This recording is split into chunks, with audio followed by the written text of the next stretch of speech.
Hey, so I am actually out at my late spouse's grave this morning. Um, I sometimes come out here, it's really peaceful. Um, I just had this urge to come out here today for some reason. I was sitting on my porch having coffee and I just kind of felt like I wanted to be out here. And I've never done a video out here before, but it's a really peaceful place. It's kind of they're widening roads around here, but it used to all be country roads to get here for the most part, except for like one major street. So, like, there have been times when I've considered just riding my bike out here. I don't live that far from this. Um, it's just a really pretty area, but um, I haven't done that yet. I haven't ridden my bike out here yet. But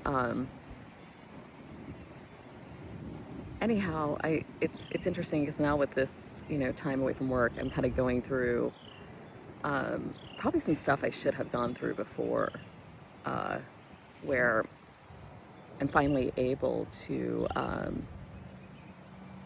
deal with some of the grief that I never had time to because when my late spouse passed, we had 1 week of bereavement, and then I had to be back at work. And the 1 week, if you've ever lost somebody, when the week that after they pass, all you're doing is planning for their uh, for their service, and you know figuring out what you're going to do, whether it's cremation or burial or whatever. If they didn't tell you, and then if you don't have it set up, it's a lot of work. So you're kind of in a haze and a fog, and you're in shock, and you can't even think, and you're just constantly crying, and yet you have like these appointments, and you have to go places and make decisions, and you don't want to make these decisions. You don't know what they would want half the time. It's hard, and it's also expensive. So yeah, that week, because my late spouse passed so early, like he was so young, we had kind of talked about what he might want. I knew he wanted to be buried. I knew he did not want to be cremated.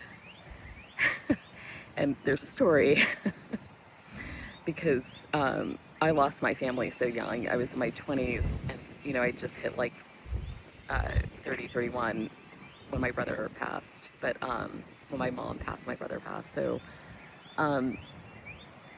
anyhow, so I was young when I lost my entire family, and they all were cremated, whether they wanted to or not, because that is what I had the funds for. So, but I know that my mom and my brother didn't care, and my dad, I'm sure he wouldn't have cared. Like my dad was just a really stellar human, and he cared so deeply about my brother and I, and I highly doubt he wanted to be buried. He was really chill and really a cool guy. Just like, don't worry, Jody, don't worry, He was just, I told him everything, He was the person that I felt like I could tell anything to in the world, and he would not judge me. He would just be there for me. And so losing him was really hard. I lost him in my mid-20s, when I was in my mid-20s. And yeah, it was really tough. You don't realize how much of yourself is tied into another person until you lose them, and pieces of you die along with them. And when my dad passed, it was shocking. It was sudden, and it was not expected. And with my mom's passing, it was very expected, but it was still hard. It's like, the thing about grief is it's strange. With a sudden passing, you have all of it on the back end, like of the passing. It's just shocking, and you're going through everything all at once, and it's really, really terrible. And you don't know what it's going to feel like until you're in the midst of it. But sudden losses are just out of body experience, just horrid. Like, I can't even explain in words. You would actually have to go through it, which I'm sure many of you have. But yeah, you just can't even, you can't think, you can't function. And you're supposed to make decisions and be organized and go places. And it's just a really, really terrible time. After my dad passed, I didn't sleep for like 72 hours straight. It was so bad, I had to go see my doctor and get on some medication just to get sleep. But anyways, my mom, it's like, you know, we knew because she had stage 4 cancer, and it was just an entire year of grieving and just watching her become less and less of herself. And that was hard, you know. It's like the grief is on the front end when you know they're going to pass. And not saying that there's any kind of like, you still grieve when they pass, but you are also, because they're in so much pain, you know, especially with something like cancer, when they do pass, part of you is a little relieved because you don't want them to go through it anymore. And but you still grieve. Like, it's not like they pass and you're like, oh, thank goodness, you know. No, it's not like that. You still grieve, like you're still distraught, you're still sad, but it's a different kind of grief. You almost feel resolved because you had so much grief on the front end of everything. And so when my mom passed, it was a different kind of grief. And then my brother was sudden. So again, just, you know, a year later, and it was just really sudden. And I think I was just kind of done with grief when he passed.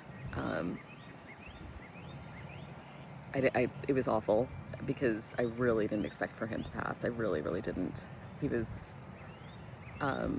young, and my brother's a few years older than me, or was, and so he was mid-30s by that time, and you just really don't expect that. And you know, with him it was inconclusive, although he had some underlying conditions. So, but anyways, so with my spouse, it was very clear why he passed, and he was an alcoholic, a functional alcoholic most of his life, starting from his late teens going forward. And he has alcoholism in his family. And so this is not surprising to anyone on their side, although I think it was very shocking for everybody. But I do not have alcoholism in my family. And so I really, this was really, like, just eye-opening. I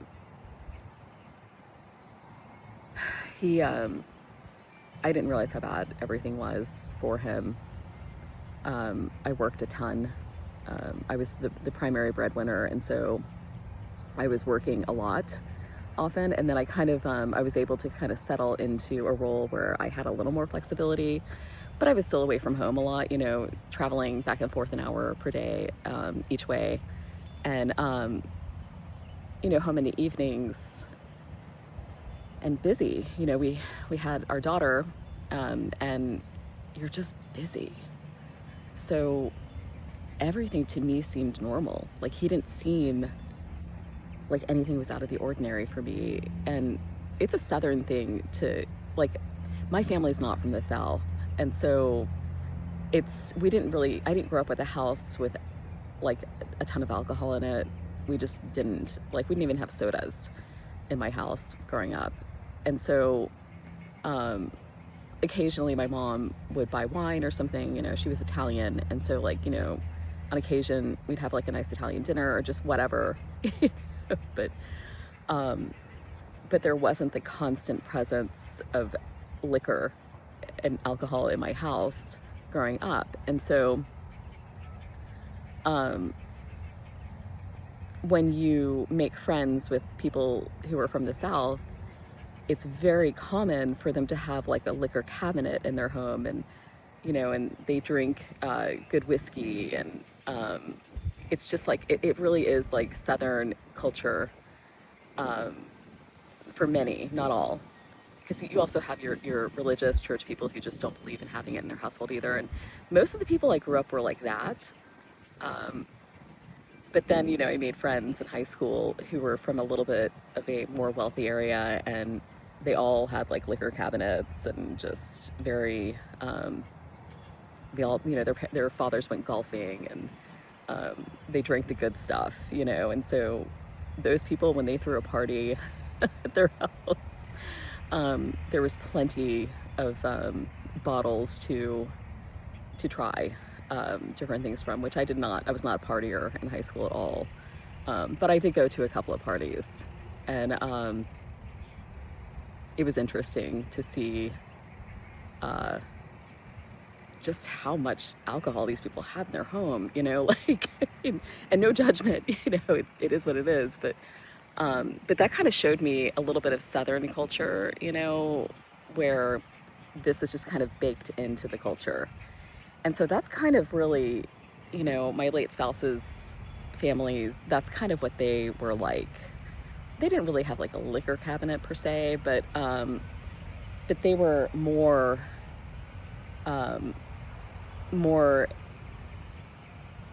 like, there's always drinks involved in all of their outings and things of that nature. So you just kind of get used to it, and for me, it was just a learning experience. Like I'm trying to fit in. But anyhow, so my late spouse, he would drink on the weekends and in the evenings for years, but not anything hard. Like it was just like light beer, and so I don't know. I guess I just kind of thought it was whatever it was, and we talked about it. I was like, maybe you shouldn't do this, but either way, like, he never got drunk, he always just kind of had this relaxed buzz going. When he would have a beer in the evening, and it would be like one an hour. So I really just didn't, I guess I just didn't see it as a problem. And then all of a sudden, we hit around 2016, and I don't know, like his personality started to change. And I just started noticing different things, and I would mention it to people, and they thought I was being judgmental. They're like, oh, well, people just change, and he's allowed to have his difference of opinions. And I'm like, no, it's not like that. I'm not trying to be judgmental. I'm trying to tell you that his personality is changing. And anyways, his mom never liked me, and so she was very harsh with me about this, like saying that I was just being judgmental and everything. But I talked to my late spouse about it. I'm like, hey, you're kind of changing, and I don't like this. And he actually quit drinking on his own. He went to the doctor, and the doctor kind of gave him some advice on what to do, and it worked. And he was sober for 3 solid months, and he was healthier than I had seen him in years. It was amazing, and he was riding his bike. And then my birthday rolled around, and this was my 40th birthday, and we had plans to go to San Francisco, and I really, really wanted to see Yosemite. That's what I wanted to do for my 40th. But we invited his sister and her partner, uh, they're not married, but they've been together for many years. And so they were gonna go with us, and she wanted to go to the wine country because she's a little more bougie than me, which is fine, no big deal. Camping is not her thing, and I get it. So I was like, that's fine. Let's go to the wine country. And she found this really spectacular, like Airbnb type place that we could rent. And it was a farm, and it was with like a winery. Like they were growing their own grapes, and it was just gorgeous. It's the most gorgeous place I've ever stayed in my life, actually, just because of the beauty when you step outside of the house. The house was little. It was truly just like a small, kind of updated farmhouse, but just you walk around the property and the views were unbelievable. Like it couldn't be real. It was so pretty. I've never seen land so beautiful in my life. And anyways, so it was a really lovely birthday. And my late spouse took me to the Redwood Forest, which is really where I wanted to go, on my birthday. And we had a picnic, and I was just in awe of the trees. If you've never been to the Redwood Forest, you should go. It is awe-inspiring, and there's just no other word for it. It's unbelievable. You just feel so small around these huge trees, and it's just so pretty. And the scent, of the forest, it is the most lovely thing ever, and I have wanted to go back ever since. But we had a picnic, and he brought wine, and he brought cheeses, and he brought fruit, and we just all sat there eating, me, Abigail, and him. And it was the best birthday I think I've ever had in my life, just to have that picnic in the middle of the Redwood Forest. Even today, it's still my most favorite birthday ever. And he planned it out. He knew I would love it, and that's what we did. And anyhow, it was a great trip. We saw the beach that same day for a little bit, which was beautiful. And then we drove back to the little farmhouse and had a nice dinner and just hung around and talked. And anyways, he relapsed during that trip. The second we got on the plane, because he had a habit of getting a whiskey and Coke on a plane, and he wasn't a huge whiskey drinker, but that was kind of his thing. And so the instant we stepped on that plane, he kicked into habit mode and relapsed. So I knew we should have canceled that trip, and I told him, let's just cancel the trip, because he was sober, But he insisted that we were not canceling the trip. And I really wanted to cancel it. I was like, it's my birthday and I can make this decision. And he's like, no. He was like, we're not canceling this.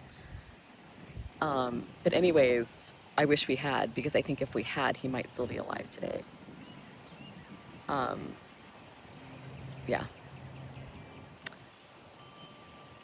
I think about that a lot, actually. He might not be, may have relapsed anyways. But I think about that a lot. And I regret it, but I know he wouldn't want me to sit here and regret. But anyways, the next 2 years following that, his pattern of drinking shifted. And I've kind of heard this, when somebody gets sober and they relapse, it just gets worse. From that point, every time they get sober and then relapse again, for some reason it's just worse. And I found that to be true. So the next couple of years, his personality completely changed and his drinking pattern changed, and it was really bad. And I finally, I believe it was 2017, a year later, we went to Montana.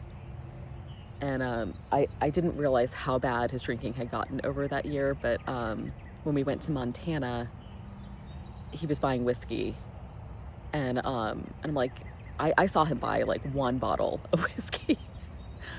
But when we went to go clean the entire cabin, And I went out to the garage where the trash can was to dump some stuff. There was a huge trash can, and the entire thing was filled with whiskey bottles.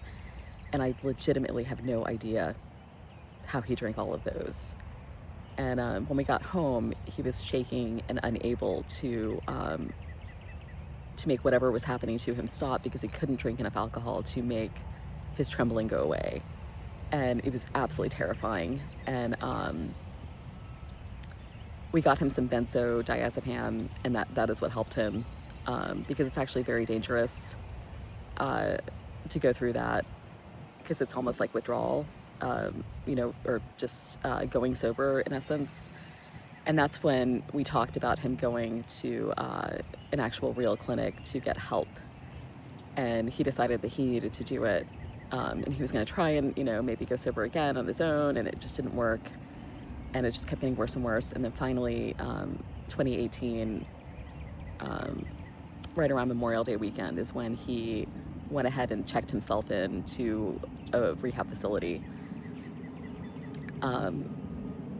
Anyhow, I don't know what happens when they go through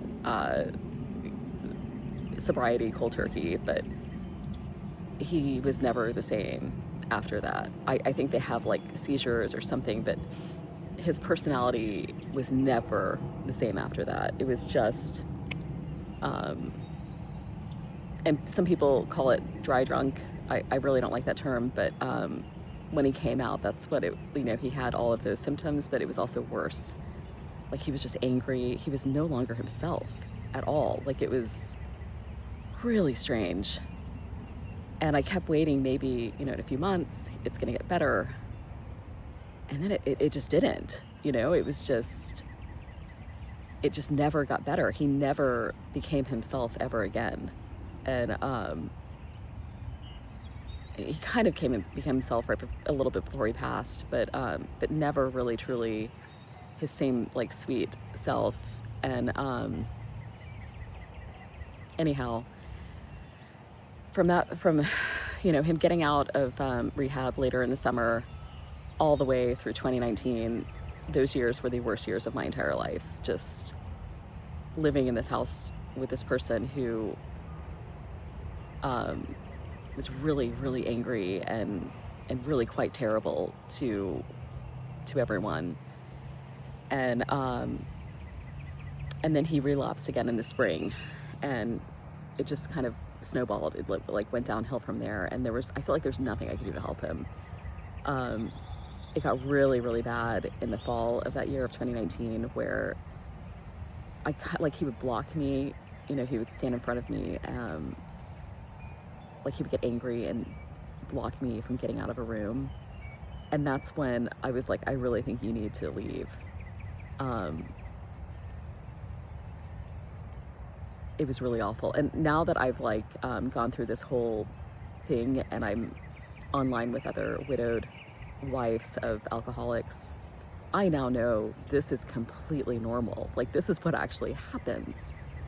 And it's not my fault. It's not the marriage. It's not what I could have done. It is literally the changes in their brain that they go through. And they are just really terrible to the people they are closest to. Anyhow, so we're going through this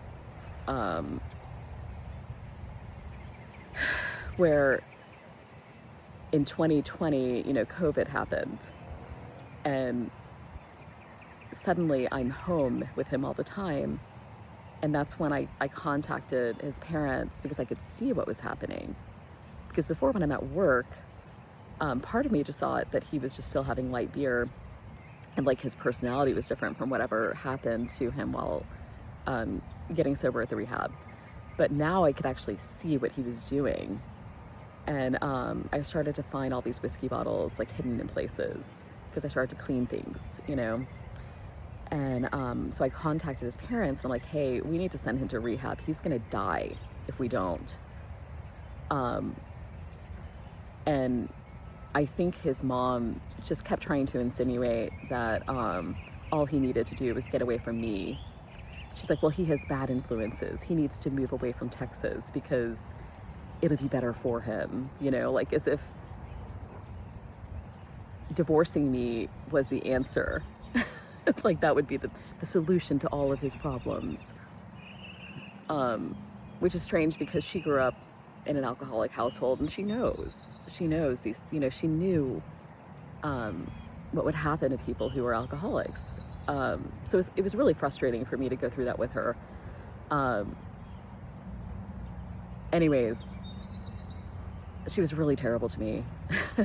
But, she was terrible in a way that is, she's trying to be nice, but she's one of those women who, like the rich women who are narcissistic, and just, they're kind of nice to you, but they're also backhandedly, criticizing you also. That was her, to a T. And so I basically tolerated her our whole marriage. I could go on and on and on about her, actually, like different backhanded comments she made to me from the very get-go. That woman never liked me, and I tried my best, There's just I just finally came to the conclusion there's nothing I can do. She's never gonna like me. She's a narcissist. My therapist thinks she's a narcissist, although she can't diagnose her. My daughter's therapist thought she was a narcissist, told me this. So there's nothing you can do, you're not going to change the mind of a narcissist. And I deeply believe that she was a narcissist. So, so while going through this stuff with Rob, I'm also having to deal with her, making these backhanded comments about how, she expected me to just walk away, and then her son was going to be healed. Anyways,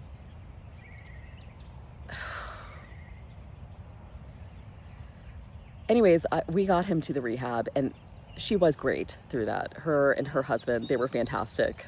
They really helped. We got him there. It was fantastic.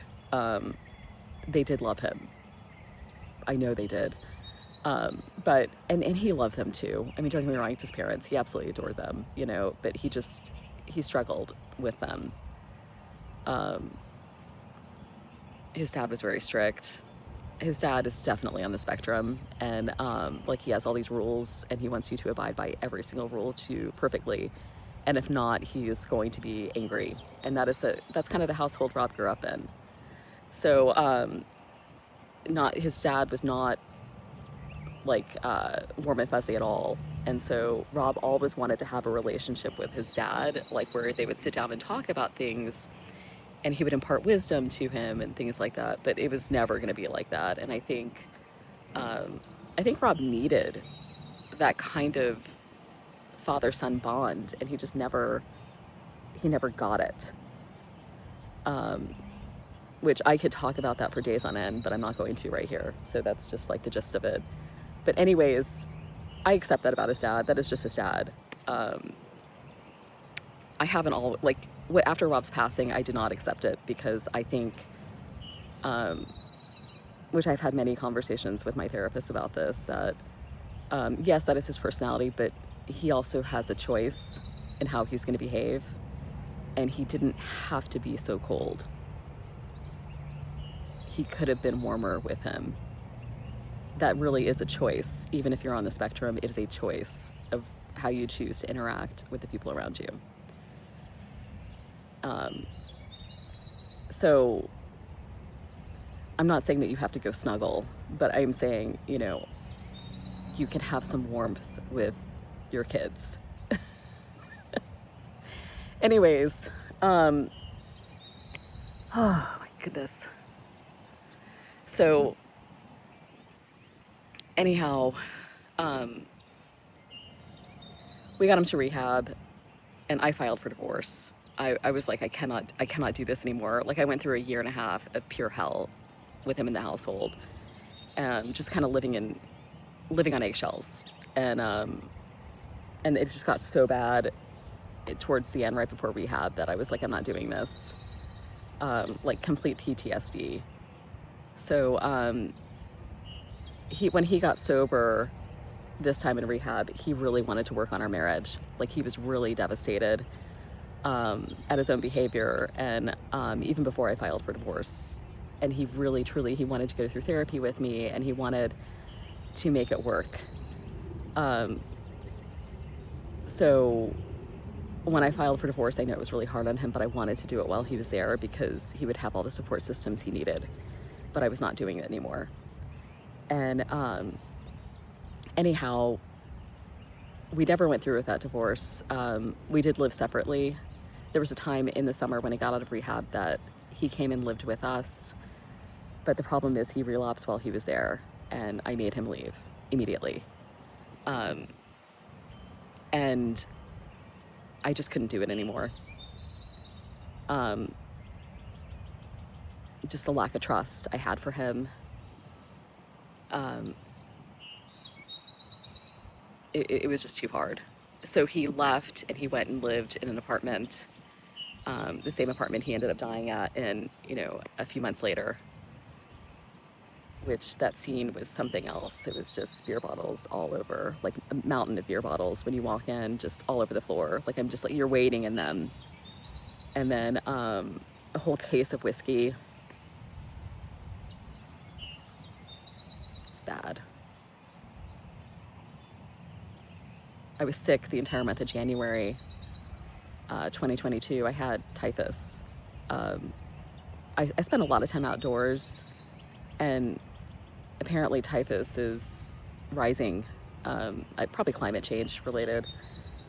But anyways, somewhere along the way, whether it was me running or spending time outdoors, I got bit by a flea because I had no indoor pets at the time. So it did not happen inside my house. It happened somewhere outside. I don't recall getting bitten by a flea, but like you have to, like that's the only way that it happens. So that's how it's transmitted, kind of like the bubonic plague. but this was it was the worst. I almost died. I was so sick I almost died. Like my liver started to shut down, and that's a whole different story. But anyways, so I didn't have time to go and see Rob and bring him food and just kind of like hang out with him the whole month of January. And that's towards the end of the month is when his really bad relapse happened again, and that's what killed him, just that final relapse in February. And February my daughter had typhus, so I was pretty much home taking care of her, and I knew he was going to die a week before he died. I went over there finally to bring him something, and I opened the door and it was like a wave just hit me. And I just knew. And he didn't have all the bottles at that point. He had some, but not to the degree. And anyways, I couldn't convince him to go to the hospital. No one could. And he died that Friday evening. I left him for an hour to go home to get my daughter some dinner. And then I went back to bring him some food and water, and he was gone. And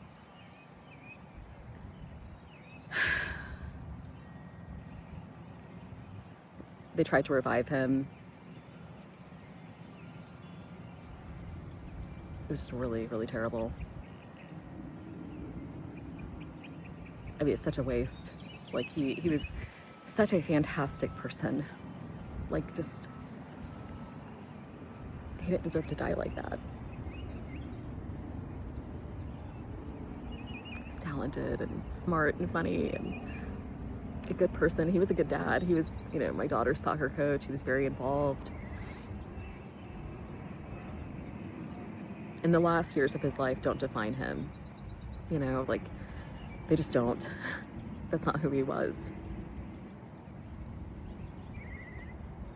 It's not the man I married,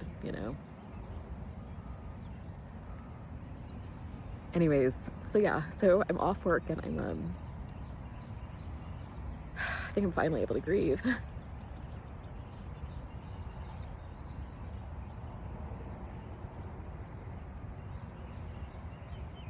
Looking out at Pilot Snob. So he was also a pilot. He was a flight instructor. And he always talked about Pilot's Knob because it's a beacon. You know, if you're flying, you can see it and you know where you are when you're in the sky. And his gravesite, you know, I'm sitting on a bench that we got for him, and from that bench you can see Pilot's Knob, and I'm going to show you real quick. I'm going to reverse this if I can. Let me just turn this around. You'll see it off in the distance.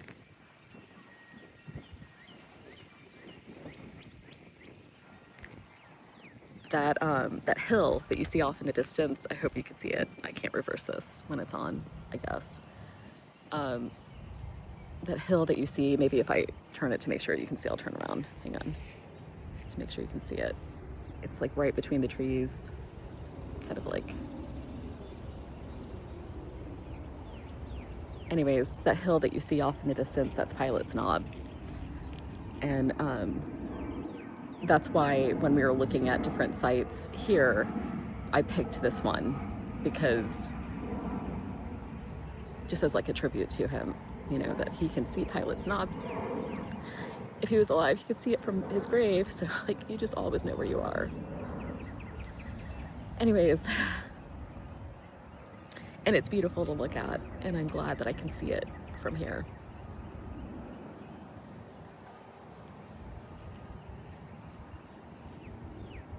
Anyways, that is his really complicated death, and that's what happened.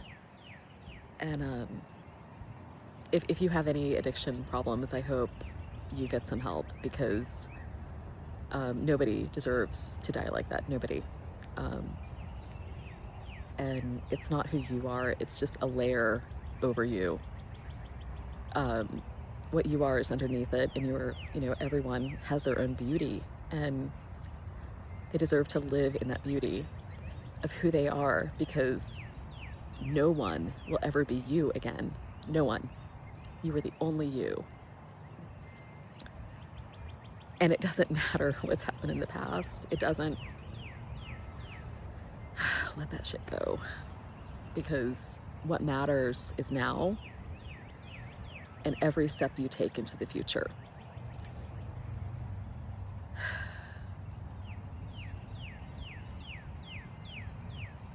And the world is beautiful. And you deserve to be here.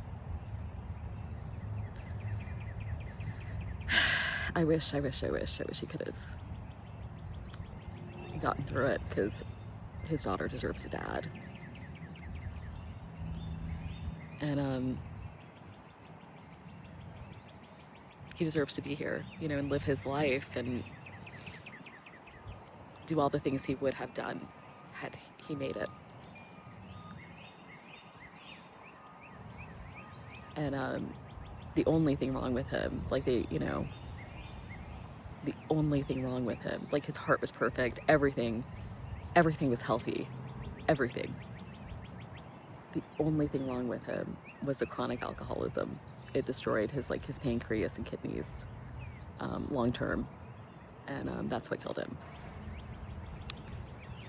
So, sorry for the sad video today, but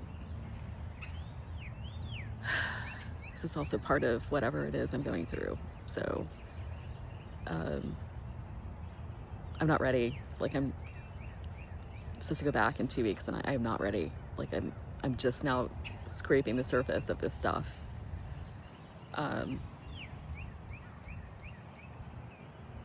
Anyways, I'm just gonna say that. All right. Thank you.